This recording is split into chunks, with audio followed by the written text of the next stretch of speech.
अस्सलामु अलैकुम सामीन मोहतरम, कौमी तारुफ के सिलसिले की एक नई कड़ी के साथ हाजिर खिदमत हैं। आज उर्दू शाइन की इस वीडियो में हम आपको सियाल कौम के बारे में चंद मुनफरिद और तारीखी मालूमात देंगे। वीडियो को मुकम्मल देखिए और अगर हमारी ये कोशिश अच्छी लगे तो इसे लाइक और शेयर करें, और अगर आप सियाल ख़ानदान के बारे में कुछ कहना चाहते हैं तो कमेंट के ज़रिए अपनी राय का इजहार कीजिए।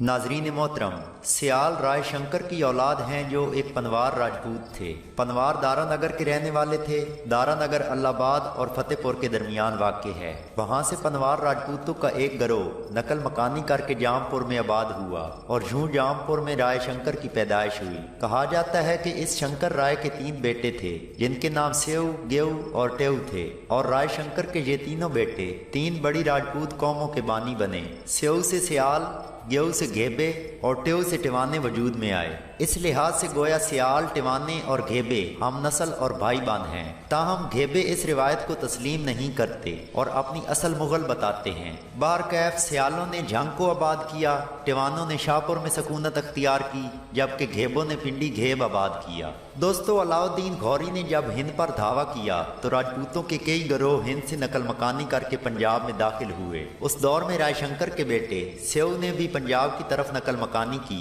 उसके हमरा उसके दीगर भाई भी थे और दीगर राजपूत खानवादे मसलन चद्दड़ और खरल भी इनके साथ थे। ये लोग जब हिंद से नकल मकानी करके मौजूदा मगरबी पंजाब में दाखिल हुए तो उन्होंने सीधा पाकपतन शरीफ का रुख किया। उस वक्त पाकपतन शरीफ में मशहूर सूफी बुजुर्ग हजरत बाबा फरीद गंज शक्कर मौजूद थे और गैर मुस्लिम अकवाम जोक दर जोक उनके हाथों पर इस्लाम कबूल कर रही थी। चुनाचे उन राजपूत जत्थों ने भी बाबा फरीद के आस्थाने आलिया पर हाजिरी दी और इस्लाम कबूल कर लिया। बाबा फरीद ने उन लोगों के हक में दुआ खैर फरमाई और दुआबा जेलम और चनाब के इलाके में आबाद होने की तलकीन फरमाई। बाबा फरीद गंज शक्कर का विसाल सन 1264 या 65 में हुआ। इसके बाद सियालों, टिवानों, चदड़ों और खरलों के गिरोह खाना बदोशों की तरह रचना और चट दोआब के इलाकों में काफी अरसा घूम फिर कर जिंदगी गुजारते रहे। सियाल शुरू में दरिया जेलम के दाएं किनारे पर भी आबाद हुए। इसी असना में सियालों के जद्दे अमजद सेव का रिश्ता सईवाल के एक मेकन सरदार भाई खान की बेटी मुसम्मात सुहाग से तय पा गया।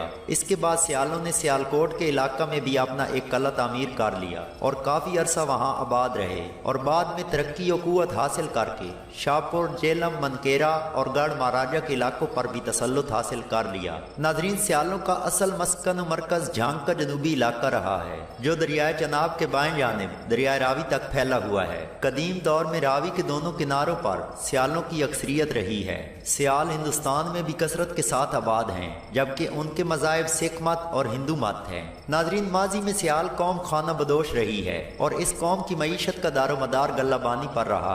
ये लोग घूम फिर कर मवेशी चराया करते थे। गर्मी के मौसम में दरिया चनाब के नशेबी इलाकों में चले जाते, जबकि मौसम सरमा और मुतदिल मौसम के दौरान जब बारिशों का सिलसिला शुरू होता तो जंग बार के मैदानी इलाकों का रुख कर लेते। ये लोग जंग के इलाके में गालिबन मुगलों के दौर से आबाद चले आ रहे हैं। इन लोगों ने जंग की सरजमीन पर जहाँ के कदीम बासी अकवाम खरल, भंगू, मेकन और मरल वगैरह से लड़कर उन्हें यहाँ से बेदखल करके कब्जा किया था। उन अयाम में इस कौम के खरल और बलोच अकवाम से कई जोरदार मार्के हो चुके हैं। आज से कमो पेश 3 सदियां पेशतर जब जंग को सूबा लाहौर के जेर इंतजाम लाया गया था, सियाल इस इलाके की सबसे नुमाया कुव्वत समझे जाते थे। इस कौम का एक नामी गिरामी सरदार उस दौर में हो गुजरा है जिसका नाम सरदार वलीदाद खान था। इस सरदार के दौर में इस कौम ने बेइंतहा तरक्की और अरूज हासिल किया और वलीदाद खान की सरकर्दगी में ये लोग एक तरफ तो मनकेरा के थाल तक और दूसरी तरफ कमालिया के इलाके में रावी के किनारों तक के जमीनी रकबे पर काबिज हो गए थे, बल्कि इनका असर और रसूख पिंडी भटियां तक के इलाकों तक रहा। वलीदाद खान की वफात के बाद उसका भतीजा अनायतुल्ला खान इस कौम का मुश्तरका सरदार बनाया गया।